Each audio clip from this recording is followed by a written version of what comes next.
Hey y'all, it's Brenda here. If you see that I'm just not looking my best, I don't really care. It's because I'm up this morning doing my walk and jog with the grandson. Let me see if I can turn it around and show you the grandson. Here he is. Hey Clay Solomon Zuber. Okay, anyway, had a few things going on in my heart and in my mind this morning that I feel like God wanted me to share with you, and I had to condense it to a title, so I'm going to title it Mind, Body, and Spirit. And it's really just those three things that I believe and feel like God's been working with me on for years, actually. And it can be deceiving for a lot of people to think that since Clay's accident on May 31st that I have just now started coming into myself, but that's really not the case.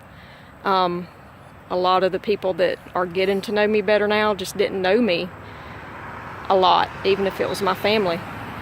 But actually in 2007 is when God just really revealed himself to me in a way that I had to come to a place and say, you know what? Brenda's going to stop waiting for things to be perfect in her mind before she takes action.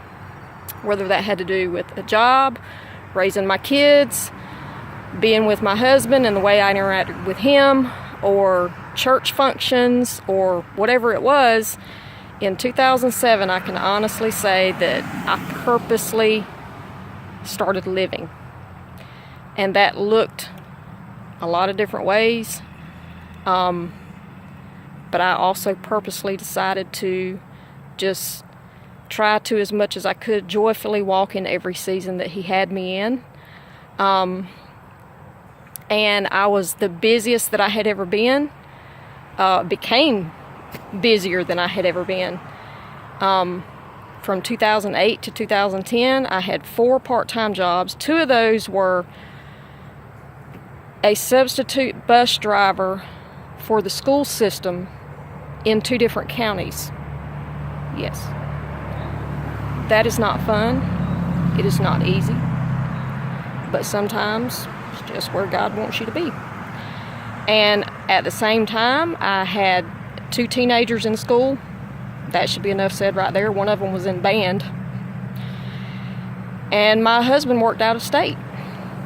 And I was a women's leader at a big church that I was in Cairo. And I loved every bit of it. A lot of it was very hard to do and to walk in and to pray about and to cry about. Still did it and still just lived in every moment.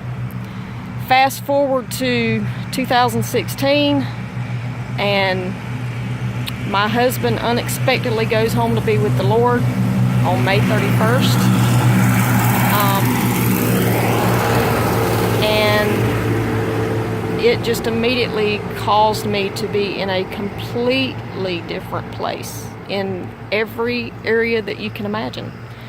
I'm no longer working because we were working together, and so I just could not go back to work there. The accident happened on the job. Anyway, didn't really want to go into all that. Just to tell you about the mind, body, and spirit, and encourage some of you. The reason I brought up the 4 jobs, the teenagers, the husband, the church, everything that I was doing is because, and by the way, I'm babysitting my grandson, so if I'm not looking at you, it's because I'm looking at him. Many times we all are guilty of waiting until there's time or money or resources or whatever. But I'm believing and seeing for myself that you can start somewhere. And with your mind, and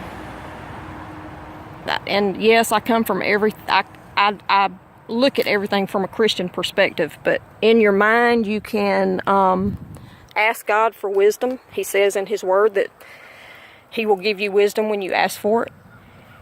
And read his word, and my recommendation would be a Proverbs a day, a chapter of Proverbs a day. For instance, today is November 2nd, so I get up in the morning and I read Proverbs chapter 2. Just so happens